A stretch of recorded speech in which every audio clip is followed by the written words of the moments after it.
Kannur Aralam വെളിമാനത്തെ 8ാം class വിദ്യാർത്ഥിയുടെ ആത്മഹത്യയിൽ അധ്യാപകർക്കെതിരെ ആരോപണവുമായി കുട്ടിയുടെ കുടുംബം. അധ്യാപകരുടെ മാനസിക പീഡനം മൂലമാണ് വിദ്യാർത്ഥി ജീവനൊടുക്കിയതെന്നാണ് പരാതി. ക്ലാസ്സിൽ കുട്ടികൾ തമ്മിൽ കളിക്കുന്നതിനിടെ ജനൽ ചില്ല് തകർന്നിരുന്നു. ഇതിൽ അധ്യാപകർ കുട്ടിയെ മാനസികമായി പീഡിപ്പിച്ചു എന്നാണ് പരാതി.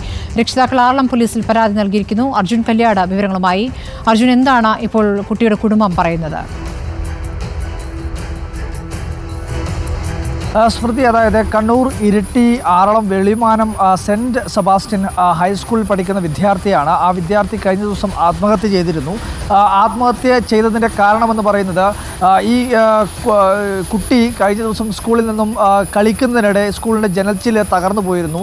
അതിൻ്റെ ഭാഗമായി ഈ അധ്യാപകർ കുട്ടിയെ സ്റ്റാഫ് റൂമിലേക്ക് വിളിച്ചു വരുത്തുകയും വലിയ തോതിൽ ശാസിക്കുകയൊക്കെ ചെയ്തിരുന്നു. അത് മറ്റു കുട്ടികളുടെ മുന്നിൽ തനിക്ക് അവഹേളനമായി മാറി. അതിൻ്റെ അടിസ്ഥാനത്തിലാണ് ഈ കുട്ടി ആത്മഹത്യ ചെയ്തത് എന്നുള്ളതാണ് കുടുംബത്തിൻ്റെ ആരോപണം.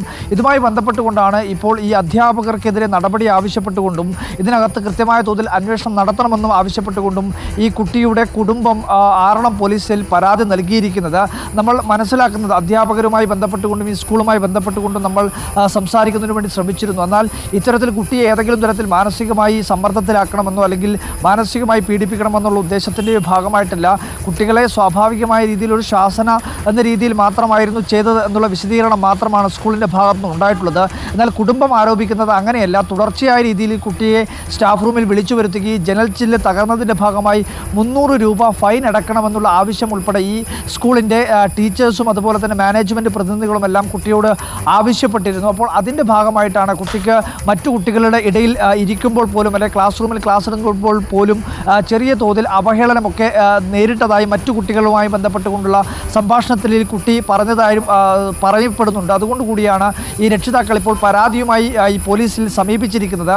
എന്തായാലും ഇതുമായി ബന്ധപ്പെട്ടുകൊണ്ട് ഈ കുട്ടിക്ക് ഏതെങ്കിലും തരത്തിൽ മാനസിക സമ്മർദ്ദം അധ്യാപകർ സൃഷ്ടിച്ചിട്ടുണ്ടോ എന്നുള്ളതാണ് ഏറ്റവും പ്രധാനമായി അന്വേഷിക്കേണ്ടത്. കുടുംബം അത്തരത്തിൽ കുട്ടിക്ക് മാനസിക സമ്മർദ്ദം ഉണ്ടായി എന്നുള്ള കാര്യം തന്നെ പറയുന്നുണ്ട്. എന്നാൽ മറ്റു കുട്ടികൾ ആരെയും തന്നെ ഇപ്പോൾ പോലീസ് അന്വേഷണത്തിൻ്റെ ഭാഗമായി ഈ കുട്ടി ഏതെങ്കിലും തരത്തിൽ ഈ കാര്യങ്ങൾ പറഞ്ഞിരുന്നു എന്ന കാര്യത്തിലെല്ലാം തന്നെ ഒരു വ്യക്തത വരേണ്ടതുണ്ടെങ്കിൽ കൂടി കഴിഞ്ഞ ദിവസം ഈ മരണപ്പെട്ടിട്ടുള്ള ഈ കുട്ടിയുടെ ആത്മഹത്യ അത് ഈ അധ്യാപകർ സൃഷ്ടിച്ചിട്ടുള്ള മാനസിക സമ്മർദ്ദത്തിൻ്റെ ഭാഗമാണ് എന്ന് ചൂണ്ടിക്കാട്ടിക്കൊണ്ടാണ് ഇപ്പോൾ പോലീസിൽ ഈ കുട്ടിയുടെ കുടുംബം പരാതിയുമായി സമീപിച്ചിരിക്കുന്നത്. ഈ വെളിമാനം സെൻറ്റ് സെബാസ്റ്റ്യൻ ഹൈസ്കൂളിലെ 8ാം ക്ലാസ് വിദ്യാർത്ഥിയാണ് ആത്മഹത്യ ചെയ്തത്. കുട്ടിയുടെ കുടുംബാംഗങ്ങളാണ് ഇപ്പോൾ പരാതിയുമായി ആറളം പോലീസിനെ സമീപിച്ചിരിക്കുന്നത്. സ്മൃതി. അർജുൻ, ഇപ്പോൾ ഈ കുട്ടിയുടെ സഹപാഠികളും സമാനമായ കാര്യങ്ങൾ പറയുന്നുണ്ടോ? അത്തരം തെളിവുകളുണ്ട്. ഇപ്പോൾ കുടുംബത്തിന് മാത്രം ഒരു പ്രതികരണമാണ് വിഷയത്തിൽ കിട്ടിയിട്ടുള്ളത്.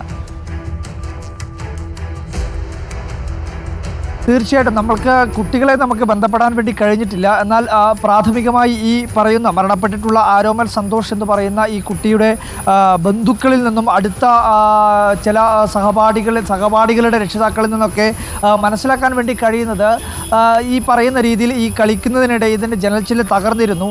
അതുമായി ബന്ധപ്പെട്ടുകൊണ്ട് ഈ കുട്ടിയെ അധ്യാപകരെല്ലാം ശാസിച്ചിരുന്നു എന്നുള്ള കാര്യം തന്നെയാണ് നമുക്ക് മനസ്സിലാക്കാൻ വേണ്ടി കഴിയുന്നത്. പക്ഷേ കുട്ടികളോട് ആരോടും നമുക്ക് നേരിട്ട് സംസാരിക്കാൻ വേണ്ടി കഴിഞ്ഞിട്ടില്ല. ഒരുപക്ഷേ അന്വേഷണത്തിൻ്റെ ഭാഗമായി പോലീസ് ഉൾപ്പെടെ ഈ മറ്റ് സഹപാഠികളോട് ഉൾപ്പെടെ മൊഴിയെടുക്കുന്ന അല്ലെങ്കിൽ തെളിവ് ശേഖരിക്കുന്ന ഒരു സമീപനം സ്വീകരിക്കുമെന്ന് തന്നെയാണ് കരുതുന്നത്. എന്നാൽ പ്രാഥമികമായി നമുക്ക് മനസ്സിലാക്കാൻ വേണ്ടി കഴിയുന്നത് ഇത്തരത്തിൽ കുട്ടികൾ പരസ്പരം കളിക്കുന്നതിനിടെ ജനൽച്ചില്ല് തകരുകയും ഇതിൻ്റെ ഭാഗമായി അധ്യാപകർ ശാസിക്കുകയൊക്കെ ചെയ്തിരുന്നു.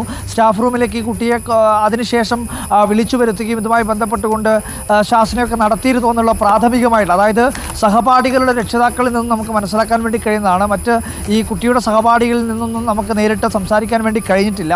എന്നാൽ നമ്മൾ മനസ്സിലാക്കുന്നത് അത്തരത്തിലുള്ളൊരു ശാസന അധ്യാപകരുടെ ഭാഗത്തുനിന്ന് ഉണ്ടായിരുന്നു എന്ന് തന്നെയാണ് പ്രാഥമികമായി നമ്മൾ മനസ്സിലാക്കുന്നത്. എന്തായാലും ഇതുമായി ബന്ധപ്പെട്ടുകൊണ്ട് ഈ കുടുംബം ഉന്നയിക്കുന്നത് അത്തരത്തിൽ തുടർച്ചയായ രീതിയിൽ ഏതെങ്കിലും ഒരു ഘട്ടത്തിൽ മാത്രമല്ല, തുടർച്ചയായ രീതിയിൽ പിന്നീടും സ്റ്റാഫ് റൂമിലേക്ക് ഉൾപ്പെടെ വിളിച്ചു വരുത്തി അധ്യാപകർ കൂട്ടം ചേർന്നിരുന്ന് കുട്ടിയെ ശാസിക്കുന്ന നിലയൊക്കെ ഉണ്ടായിരുന്നു എന്നുള്ള ഗുരുതരമായിട്ടുള്ള ആരോപണം കൂടി ഈ കുടുംബം പോലീസിന് നൽകിയ പരാതിയിൽ സൂചിപ്പിക്കുന്നുണ്ട്. അപ്പോൾ അത്തരത്തിൽ ഏതെങ്കിലും തരത്തിലുള്ള ഇടപെടലുകൾ ഉണ്ടായിട്ടുണ്ടോ അല്ലെങ്കിൽ അത്തരത്തിൽ ഏതെങ്കിലും തരത്തിൽ കുട്ടിയെ മാനസികമായി സമ്മർദ്ദത്തിലാക്കുന്ന നടപടികൾ അധ്യാപകരുടെ ഭാഗത്തുനിന്ന് ഉണ്ടായിട്ടുണ്ടോ എന്നുള്ള കാര്യം അന്വേഷണത്തിൽ വരേണ്ടതാണ്. സ്മൃതി.